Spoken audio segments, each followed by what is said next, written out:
Welcome back to Poem Peeps. We are back with another episode in our ARDS summer series, our Rapid Fire Journal Club series, reviewing landmark trials in ARDS. And with us, as always, is Luke Hedrick, our associate editor. Hey, Luke, how's it going? Hey, Dave. I'm good. How are you? Fantastic. Yeah, our summer's going well. You're nose deep in ARDS literature. Yeah, it's good. I'm slowly melting in the Atlanta heat, but other than that, I'm good. Yeah, stay cool down there. We need you. We need you in a solid form, if possible. So today we're going to be talking about the Rose trial, published in New England Journal of Medicine in 2019. A very cool trial because practice defining and a shift from prior. So not always just clarifying a new answer to a new question, but sort of adjusting the answer that we thought we already had. So on that note, Luke, can you tell us the background of our understanding of neuromuscular blockade prior to the Rose trial? Yeah, so there had been a previous trial, Accurasis, in 2010, that had looked at 48 hours of early paralysis and deep sedation. And that demonstrated a lower mortality compared to deep sedation alone. But comparisons to light sedation, which had become the standard of care at the time of Rose and currently, and then the long term effects of neuromuscular blockade were unknown. Yeah, it's a great succinct summary of the Accurasis, or at least where we were with the Accurasis. Because of that trial, we were using paralysis sometimes even just in isolation, not with prone positioning or other interventions for ARDS. I think it's helpful just to touch briefly on why the concept of neuromuscular blockade could be helpful for somebody who's in ARDS. So one of those concepts is just about vent synchrony. We know that vent dyssynchrony can be very harmful for these patients. If they're double triggering the vent, they're taking large breaths. We know that their lungs are at risk for ventilator-induced lung injury. And so neuromuscular blockade can sort of efficiently help us stop that process. The second component is about diaphragm movement, and we're doing neuromuscular blockade. So we're doing the mechanical breathing for them, and they're not having to rely on their own respiratory muscles, including their diaphragm. And so there are two sort of concepts here. One is just about oxygenation, and we generally see that oxygenation goes up with neuromuscular blockade, probably because of that synchrony, but also because you're not using quite nearly as much of a metabolic demand for oxygen in your respiratory muscles and diaphragm. And so that helps your systemic O2 go up. And then there are some things out there about diaphragm micro desynchrony.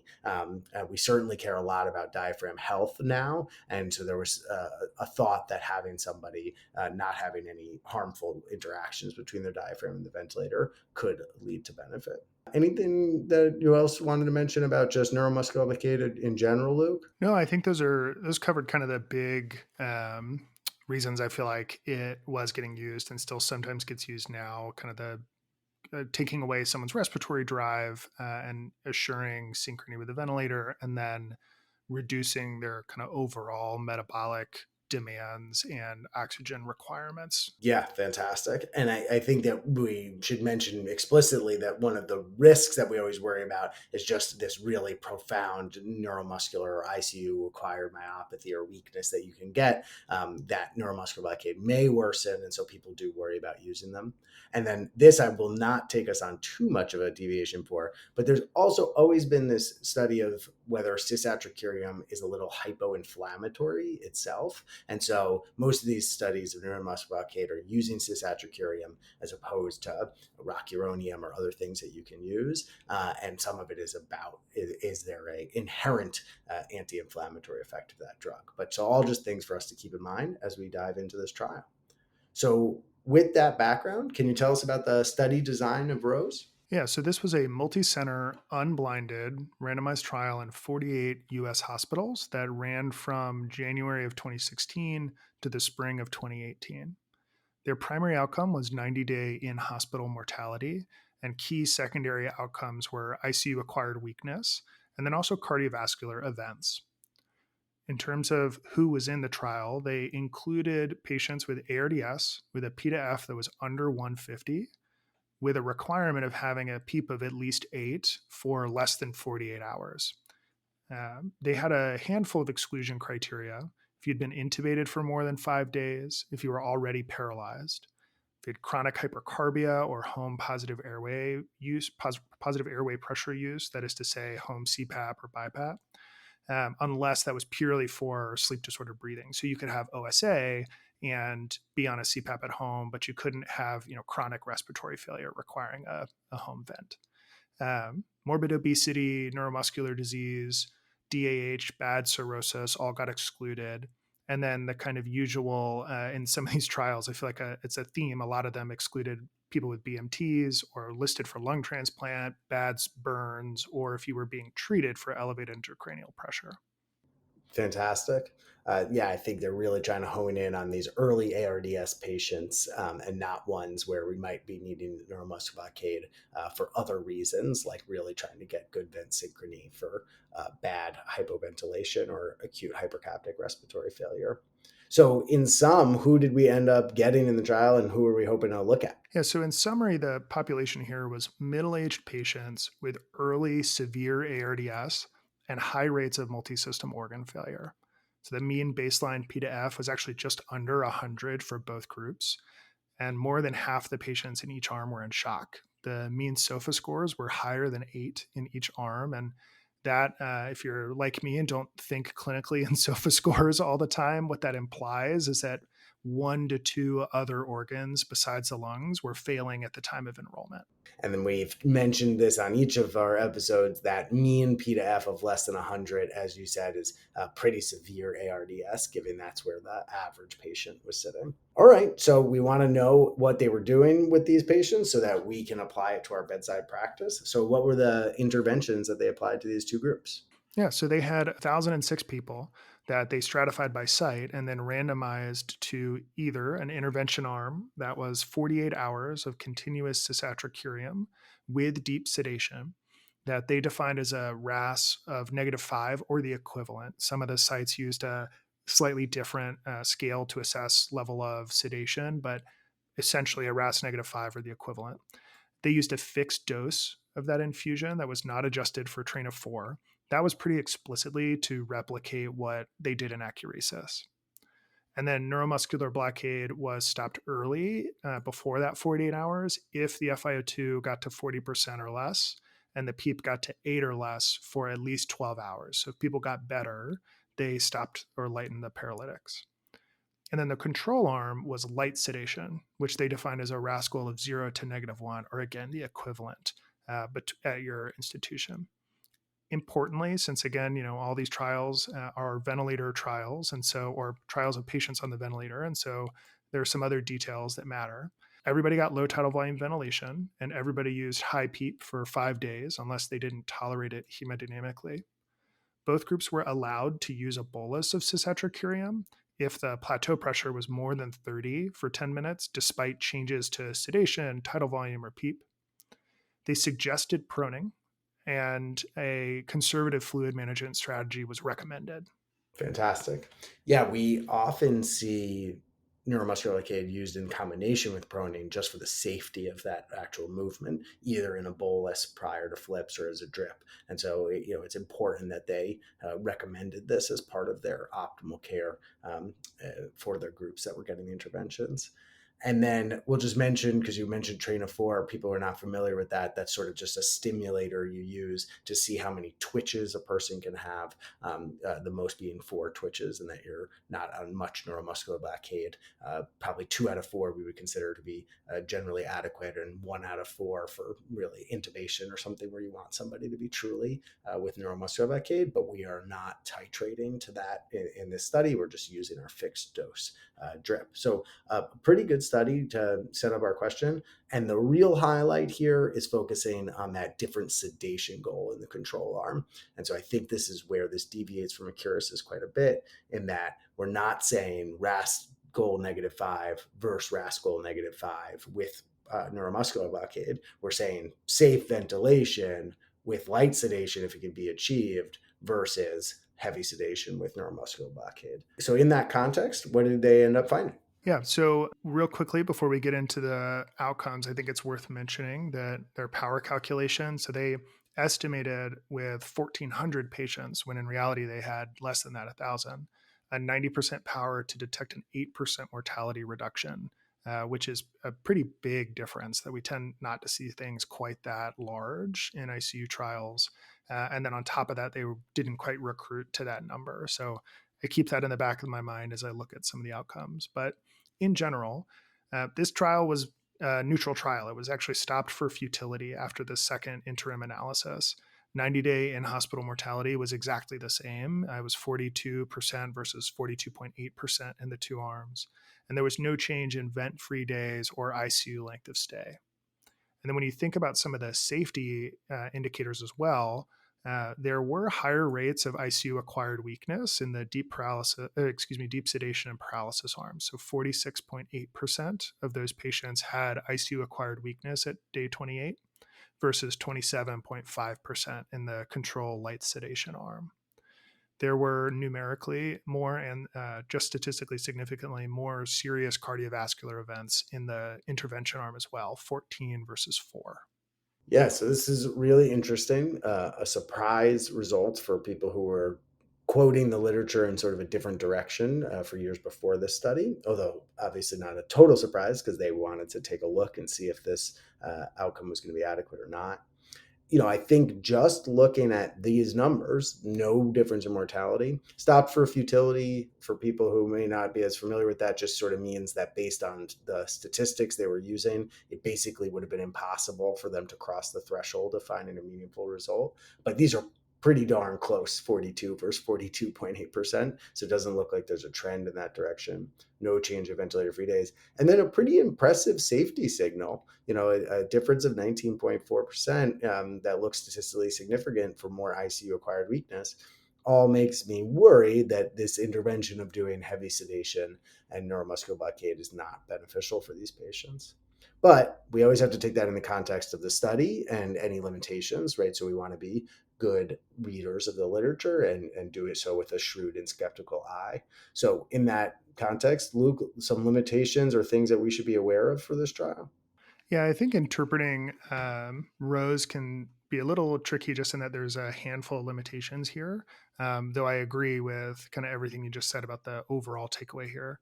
Um, So 79% of screened patients were excluded. And the most common reason was because they were already getting neuromuscular blockade infusions. 1 in 10 of the patients in both arms actually got paralytics between inclusion and randomization. And 17% of the control group got neuromuscular blockade boluses, which was explicitly allowed as part of their protocol. But if almost 1 in 5 people in your control group are getting some degree of neuromuscular blockade, it makes it a little tricky to say that the groups were truly all that different. Um, Up to 1 in 5 patients did not adhere to low tidal volume ventilation, which they defined as over 6.5 cc's per kilo ideal body weight.